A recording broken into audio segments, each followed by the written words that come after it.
My husband Jim and I met when he was in grad school at the University of Buffalo. I had just finished my undergraduate degree at Xavier University in Cincinnati and wanted to go on in the field and go to graduate school. It took a little while for the area to win him over, but I think Buffalo is finally winning. It's a lot like Cincinnati. It's a nice Midwestern kind of feel. I just think the people are so nice and really come to love the area. It's a great place to raise a family and has the kind of feel that, that reminds me of home. We saw this house the first day that it went on the market. And then as we got a few years in, there started to be parts of the layout that we weren't crazy about. Our kitchen is kind of a square, so there's really only so much you can do. So that's kind of how we discovered Artisan and found out about Julie. Lots of attention to detail, really paid attention to what we said and what we wanted. It was exciting to see how she was able to work within our vision and still give us new ideas. Artisan gave us more options, described more features that we could have and that we thought that we would like. It was much more of a personal experience than just typing something into a program.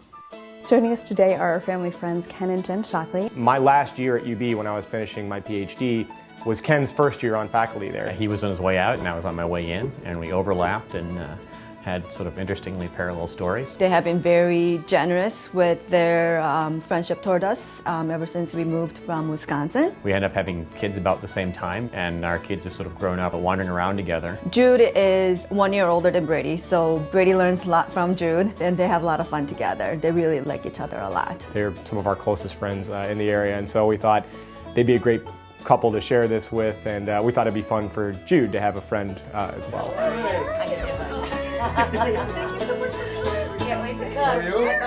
The homeowners are really into Italian type food, is one of their favorites, so we decided to take advantage of the local produce and use all fresh product and make a homemade Italian minestrone soup.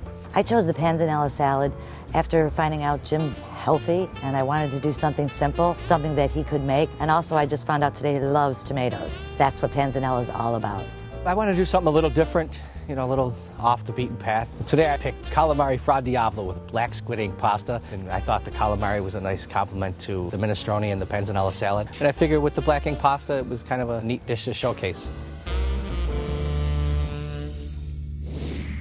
Jim, how would you like to make a salad panzanella today? I would love to. Rumor has it you like tomatoes. They are my favorite. Well, this is a dish if you're on a budget as well. So we'll get started. Day-old bread. Okay. And we always have some of that laying around. The key to the panzanella salad is the croutons. Toss them with garlic-infused olive oil and bake those in the oven. About 15 minutes, 375 degrees, nice and crispy. Croutons are cooking, so let's get going with the dressing. Could you do me a favor?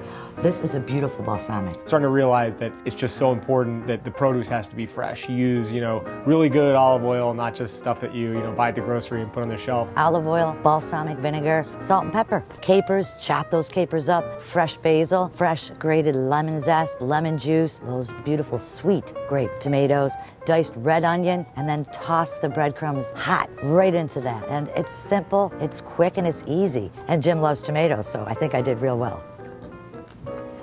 Oh, so good. Fresh, sweet like candy. Thank you so much. Great job, great job.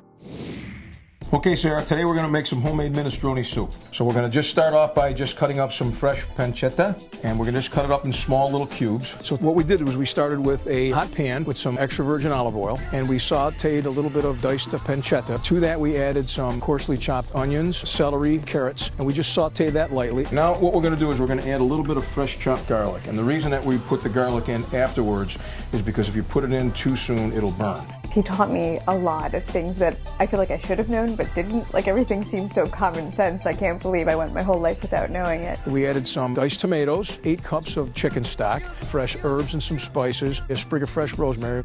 We added some cannellini beans, chichi beans, put some fresh grated Parmigiano Reggiano, and a little bit of fresh cracked black pepper. Finished the dish with a little Italian flat leaf parsley.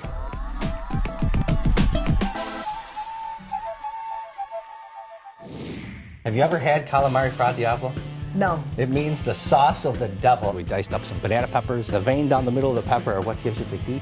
If you don't like the seeds, which my wife hates the seeds, and I'm going to take them out. Well, Jen and I cook together periodically, so that was kind of fun. But being with Marco and having him help us sort of go through the process was wonderful. So now that the onions and the peppers and the basil are cut, the calamari is sliced, we're ready to get on the stove. Let's head over there. So we're going to start our sauce. We're going to make a basic marinara, which is olive oil, our onion.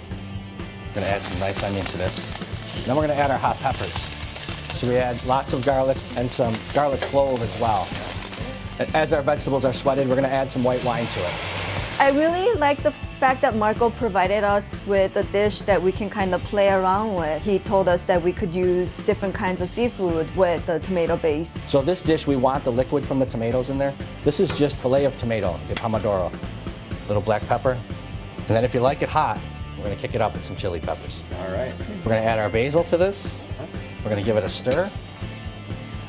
Once the sauce was boiling, we added the calamari to it, and the heat from the sauce actually cooks the calamari. And then you just cook the black squid pasta al dente. Perfect. So look what you guys made. Isn't this awesome? That was spectacular. Yeah. That's what it's all about. You kidding? Enjoy it. Wear your food. You know, this is just neat for us. I mean, we spend a lot of time together, we eat a lot of meals together, and so just to do something kind of special like this, it was great to be able to share that with them. We're just really thankful that they chose us to be part of their experience as well. We eat together all the time, but this was one chance we had to sort of turn it into a big event. And it was just wonderful. It'll be something we remember for a long time. To come in and have the quality and the kindness, it was just incredible. Really, really, really fun. Come dine with me, Western New York.